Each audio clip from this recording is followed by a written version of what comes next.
Sister Francis Nadolny. Good morning, Jody. May I call you Fran? You may. Yes, because we've known one another at least 51 years. That's correct. Yes. Probably longer. Yeah, what a blessing for me. And now... And for me, too. Well, thank you. And the blessing you are to the congregation. Thank you. Today you are our administrator, which means what? In my language, please. In your language, it means that I am responsible for all the campus, administering all the campus, our side of the campus, for all the legal aspects of the congregation, for all the real estate of the congregation, and just mainly to make sure that, and the finances. How could I forget the finances? So the most important part, probably. I want to say facetiously, is that all? That's all. Well, then we have little extras. So Yeah. when I finish here, I'm on my way to a subcommittee meeting at Siena Heights because I'm on the board of Siena Heights, and I continue to do that. I'm also on the Archdiocesan Review Board for pre-sexual abuse. So I do some of those kinds of things. And then, of course, I'm a liaison. This year I'm liaison to Adrian Crossroads, which is very nice for me, so that's nice. So Right that's down the good. hall. That's right. It's easy. Well, the key question then, Fran, is what do you do to relax? A couple of things. Maureen Fay and I like to watch movies, so on Saturday or Sunday afternoon you might find us watching a DVD, or we're into British television, so we watch some of the British mystery shows. Call the Midwife, we enjoy Midsummer Murders, Murdoch Mysteries, so we have fun watching that. I like to do puzzles, but I haven't been able to do any puzzles since I moved here because I just haven't had time. In the morning I walk every morning, so that's my exercise and also my prayer time. So, but I'm one of those strange people who likes to iron. I find that very relaxing. It's like coloring. So, Did you get that from your mother? No, I don't. No, she didn't seem to mind handing it off to me. So that worked. Well, you're the oldest of several I was the oldest, yes, of six. So. of six. Six, right. Five girls, one boy. And I presume the Detroit area, it's either Detroit or Chicago here. I'm from Detroit. I'm from Redford Township. St. Agatha was our parish. But my first ministry was in the Chicago area, in Flossmoor. But I'm from Detroit.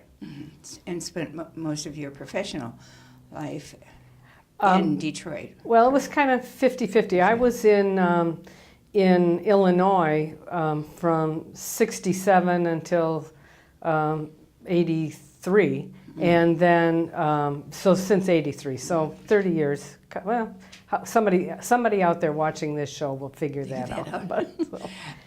In this era, excuse me, in this era of protests and people marching, I have this image of you with this huge banner running through the streets of Detroit and suburbia, and it says, education, education, education. Would that not be true? That would be true.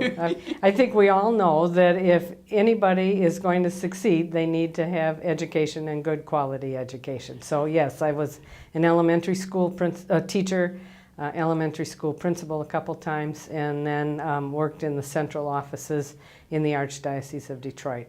I was associate superintendent, director of the Department of Education. So yes, I very much believe in education, yes, and people's access to it. Mm-hmm. Was there someone along the line that inspired you as far as teacher or principal or? I know that we always, at St. Agatha, we always had very fine teachers. Our elementary school principal was Sister Grace Genevieve, who I always thought was kind of like my grandma. Sister Gilmary was our high school principal. And I know that she was highly regarded in the congregation. Then when I went to Infant of Prague in Flossmoor, my first principal was Sister Elenita Boyle, who even last night at the vigil service for Diana Miller, they referenced her and her quality education, followed by Sister Thomasonette Burns. So I really had pretty quality principals Good guiding modeling. me. That's Yeah. right. That's Yes. right. That's right. plus the teachers who were at these places too. So that was a good thing. Well, what was it like moving into a diocesan office after, the joy of working with teachers hands-on and of course the good students and the problem students? And It was a transition. When I asked to study to get my doctorate in educational administration, it was with an emphasis on being superintendent someday. When I first started teaching, the Catholic school superintendents were all priests, and they didn't know anything about education, but that was they what weren't trained. They weren't trained, and I knew that someday we would run out of priests. So when I approached, it was Helen Sohn. When I approached Helen Sohn, it was with the idea that we would be prepared, because I knew that somebody at the other end would say, "Oh no, you can't be superintendent because you don't have the qualifications." It didn't matter that other people didn't have them, so I was prepared. So, and it was a transition. It was a transition to go from being a teacher to being a principal, because you weren't dealing with the students. But I liked working at the Archdiocese of Detroit. It was a good thing for me. And when I was able to be more the leader, we were able to do many things that I would not have been able to do otherwise. So. What were the names of the bishops that were there while you were in the office? When I served in the Archdiocese, Monsignor John Quinn was the Director of Education. He's now Bishop in Winona, Minnesota. And Cardinal Maida. Cardinal Maida was, I was responsible to him, but I also was able, because when I became Director of the Department of Education, I was able to be on the what they called the Curia. And so I was able to give a whole different set of insight and input into things. And so that was good for me. That And was good for them. I hope so. Yes. I hope so. I like to think so. So that's good. Oh, that's wonderful. Good. Fran, did you ever tap the shoulders of some of our sisters who were educators and said, help, help, help, help? I did. I think I related a little bit of this story to you. When I was in Detroit, we had a need. I wanted the students, particularly in the city, to have quality education. And so what I did was I came up with this idea based on our old supervisor model. I remember having the sister supervisors come into the classroom. So I asked Phyllis Kriener, Loretta May, and Joan Christie if they would come down to the Archdiocese. In fact, they were in Ohio. If they would come, and they formed a little team. I don't even remember the name of what we called the program.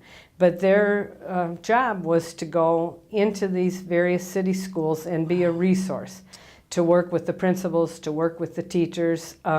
We received ministry trust money for a little bit to do the program, and they provided a wonderful service. So they were there. I worked with Ann Fallon, though I can't remember I think Monsignor Quinn asked Ann to come, but Ann Fallon was there. And then, of course, was co-worker with Janet Scheffler and Betty Flaherty. So we had a nice little round of Adrian Dominicans and a nice little batch of IHM sisters. So, and we put in some Servite sisters, and so we were trying to be a really good model, which I think we were. Was Bud Ozar there at the time? Bud Ozar was there, right, and his kind wife of an Sue. Adrian Dominican. Right, he was. That's Sue. right. Yes, he was in the Office for Family Life. That's right. Yeah. At the height of the Catholic education during your time in Detroit, how many schools, Catholic schools, were there? I think at my height, there were probably 125. Approximately 30 of those would have been high schools, and the remainder would have been elementary schools. So we had quite a large population. Before you left that position, did you experience the trauma, the sadness of having to close any of those schools? Yes, we did. We tried for years. when I had my staff, we also had associate superintendents, and we tried to do lots of strategic planning. And it was obvious that the cost of Catholic education is expensive. And as the population of the schools dwindled, we worked very much to try to get the schools to go together, to work together, and if possible, they might need to become one school. That idea didn't work really well, but we tried it. But over the course of 2003, 4, 5, we put together a committee. This is primarily for the schools in the city, because I was of the belief, and still am, that we need to provide quality education, that children deserve that. And if their parents are going to be paying that kind of money, that's the kind of education that they needed to have. So we had a committee. We had a series of criteria which the school had to meet, and if the school did not meet it, then it was recommended that that school would close. Now, people knew about the committee, and in the summer of 2005, or in the spring of 2005, in fact, we closed 15 schools, and that was difficult. And part of the difficulty was the manner in which we did it. Calling in the pastor and the principal. I was not responsible for that design, but what I learned from it was that there are better ways to do things like that. I still believe very much that the schools should have closed. And, I've had to talk with our sisters about that, other people about that, other religious congregations. But in the end, those schools needed to close because they were not providing the kind of education that they needed to provide. So that was a sadness. But the schools that remain in the Archdiocese in the city of Detroit are very strong now. And I think part of it is because they were able to see what they needed to do. So yes, that was difficult, but a good learning experience for me too. So. Well, did the bishop offer you a cruise around the world after that experience? No, he did not. No. Yes. No, and no, he did not. So that's right. No. As I recall, you entered around just before Vatican Right, II. I entered in 65. Mm-hmm. And after that 1968 chapter, we went into, what do we call that, Proposal C? In the Archdiocese. Yes. Yeah, I'm not totally, I'm vaguely familiar with that because I was in Chicago, but it was something C. And that was a time when all of a sudden everybody overreacted and thought that Catholic schools weren't going to make it. And so the nuns left the schools. Sisters left, right. Mm-hmm. And I don't really know at whose urging, whether it was the urging of the bishops or the urging of the superiors, or they decided themselves. But that was also the time that parishes, said to sisters, well, we want to use the convent for this, and we want to use something for that. And so it was kind of like a perfect storm, and not so good. And the issue of just salaries. That's exactly right. That's right. That was the time when we wanted to be paid for what we were doing, and that never went very far. Catholic school teachers don't make very much money. So when you entered 51 years ago, doesn't that sound like a long time? It does. It is a long time ago. How many young women were there in your group? When we entered, we're the crowd of the Holy Spirit, the Comforter. There were 114 of us. By the time you got us, there were 72 of us. That was in the novitiate. That was in the novitiate. Yeah. And then I think by the time we made first profession, there were about 48 of us. So, and now we're just the survival of the fittest. There's 15 or 16 of us. And so. there are 2 or 3, excuse me, in Maria Healthcare. That's right. Yeah. Kay Muzzy. Kay Muzzy and Ramona Nowak, No. but she's going to be moving over to Regina, Oh, so how that's lovely. a nice thing. Yeah, so that's Sandy actually works over there, Yes. so and has provided nice service for a long time. Yes. So, Oh, that's it's good. That's That's good. wonderful. you had the beautiful name of Jean Marcel, which I took a long time to figure out. It's based on everybody in my family, their initial or somehow. So I became Sister Jean Marcel, and then however Mother Genevieve did that, Sister Jean Marcel of the Holy Family. So that was nice. So it was a holy it family. was a holy family, right? Right. I love my family. So Is Nadolny what nationality? Nadolny's Polish. Polish. Right, Yeah. and my mother was German, and there's more Irish in me than I ever admit publicly. They would nab you. I know, you got to be careful. Yes, So. yeah. You did not wear the habit long then either. No, I did not. We were, I think, the first group as postulants that were allowed to go home as postulants. And so Ruth Steiner, Marie Eugene, we had all these classes on what to do when we went home and that kind of thing. And when I think of it now, I went golfing with my dad dressed in my postulant outfit. I must have been really pure, more pure than I probably am now. And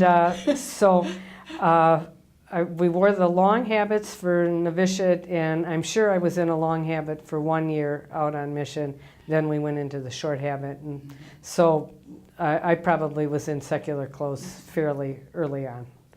Which of the sisters from St. Agatha was your sponsor? My sponsor was Sister Jean Ellen Johnson, and yes, she was my sponsor.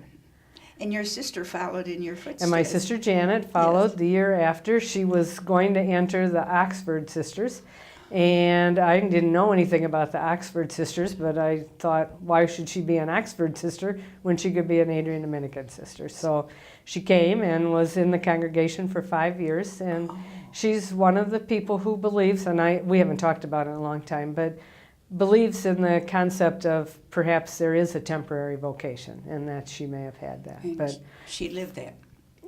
She lived that, yes. And now there's another fact in your life that puts you in, believe it or not, by Ripley, and that is the age of your father. right, yeah, I'm very And lucky. I'm so jealous. I know.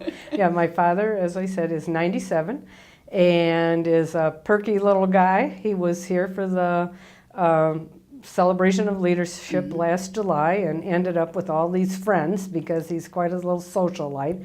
But as I was mentioning, he belongs to a bowling league, is quite a good bowler. He had a 187 game the other day, and he still drives. He remarried after my mother died, so he's been married for 17 years, though his wife, Seal, has Alzheimer's and is in a special facility for that. And He probably visits her every day. he visits her every day, twice a day. We finally got him to stop going back after dinner, but I have a feeling that he sneaks over there anyway. And so,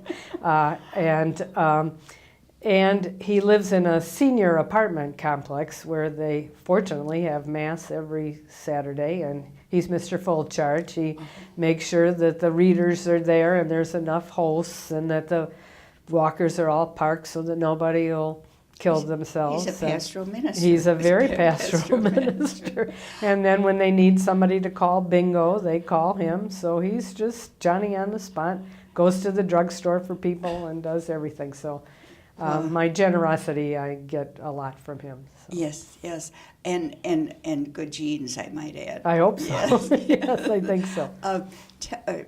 Share this with me.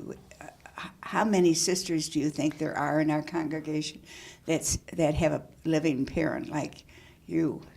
I don't know about the mothers, but one day when I didn't have anything to do, not during this job, I went through our little congregation directory and did a quick survey about the fathers, because I know people's mothers live longer.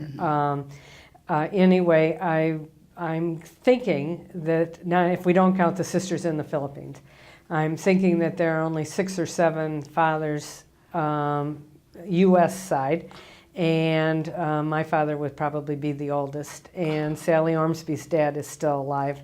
And he's a little younger than my dad, but both of them served in World War II. So we're pretty fortunate. Were they here for your jubilee? My jubilee was not all that it was cracked up to be, because that's when I was getting ready to celebrate leadership. Oh. So I was the only one here for my jubilee. Okay. So Pat Seaman was very nice and sat next to me. And then the following week was the celebration of leadership. So that's when everybody came. The family was That's here. right. Yeah. So that was good. Well, instead of after finishing your ministry in the diocesan office, there was no cruise, but there was another ministry calling you and saying, "Come, Fran, come, Fran," and that was our sisters on the east side of Detroit. Well, the whole of Detroit. Oh, really? Great Lakes Dominican chapter. I became chapter prior. Right. Great Lakes Dominican chapter. And really, 2/3 of the sisters, for the most part, lived in metropolitan Detroit, up to Saginaw, that kind of thing. But 1/3 of the chapter lives in Adrian. A number of the people who serve our sisters here in the offices are members of Great Lakes Dominican chapter. So that was nice. Yes, that was a very nice honor for me. I liked being chapter prior, so they all knew it too. So. Well, what were some of the highlights of that ministry? I mean, a congregational ministry. Right. Highlights, it's hard to say what the highlights were. I enjoyed working with the sisters. We always had a relationship. I felt that, they were adult women and they needed to be treated as adults, and we would work through their decisions together. So I liked that. I visited their mission groups just a little bit, just kind of to see who they were and what they were. That's their own level of government. I enjoyed the mission council, and they kept me honest, and I had to be accountable to them. Walking with the sisters through illnesses and death, that was something I had not ever experienced before. And getting to work with their families and getting to know their families, that was a nice thing. I loved our Jubilee celebrations. They were always, and continue to be, the Saturday after Easter. And in order for me to always keep getting my 2 cents, I love being on the leadership council so that I could give my input there. So that was good. Were there 2 different general councils you worked with? I worked with Donna Markham and that council, and then Attracta and that council. And now you know what to say. Right, that's right. So now, now we have a 3rd council. What are some of the departments that you relate to as an administrator of the congregation? As the administrator, I have direct responsibility for the Dominican Lives Center and direct responsibility for campus administration. So Cheryl Pickney and Jennifer Hunter and all those people under them. And then the finance department and facilities. While facilities is, Joel reports to Joel Henricks reports to Jennifer Hunter. He and I meet periodically so that we can see what new adventures are going to be, like today with no hot water in Regina. You never know. Little did you know. Yeah, that's right. Or the glitch with tearing up. Flossmoor looks pretty good. It does. Right, it does. Yes, that's but right. how fortunate you are to work with Cheryl and Jennifer and Sarah. That's yes, right. Yeah, quality. Also Peggy Coyne. Oh, yes. I have it's a nice little group of people with whom I work, so that's nice. So that's good. Wonderful. And I know I'm missing somebody else. Well, we haven't mentioned your dear friend Maureen Fay. Oh, right, yes. Maureen Fay, right. Fortunately, we've been able to interview her. I know. But tell us something that she didn't tell us on her interview, or something we really should know about her. Something about Maureen? Well, she's a great storyteller, but she did a pretty good job telling stories then. I think that she underplayed, and maybe it didn't get that way. She was very influential when she put the two, she didn't put them together herself, but when Mercy College and the University of Detroit went together, Maureen really worked very hard to make sure that that worked correctly. She did not want it to be a takeover of the Jesuits of the Mercies or the Mercy Sisters of the Jesuits. So it was very cooperative. And she would talk about, for at least a year and a half, she was the, I'm not sure I can remember it now. She was the manager of 2 arcs, Noah Arcs. She had the dual management, 2 of everything. And so, but, she's just very highly regarded in the field of higher education. And I don't believe she told you, but she was one of the very first people when she was at St. Xavier College. She began the weekend college, which was adult education degree program for people who could go to school in the evening or on weekends. Right now, we take that all for granted, but that was revolutionary in the 80s when she did that. So, visionary woman, that's right. for sure. I don't think she told you that. And then she didn't tell you how much fun she had living with me. So I know I was waiting Maureen. for that to come right. Now the world knows. That's right, exactly. So. Well, thank you so much, Fran, thanks, and Jody. blessings on your day. And again, deep gratitude for your service and love of the congregation. Well, thank you. I've been very fortunate. They've Amen. been very lucky to me, too. So thanks. Thank you. Thanks.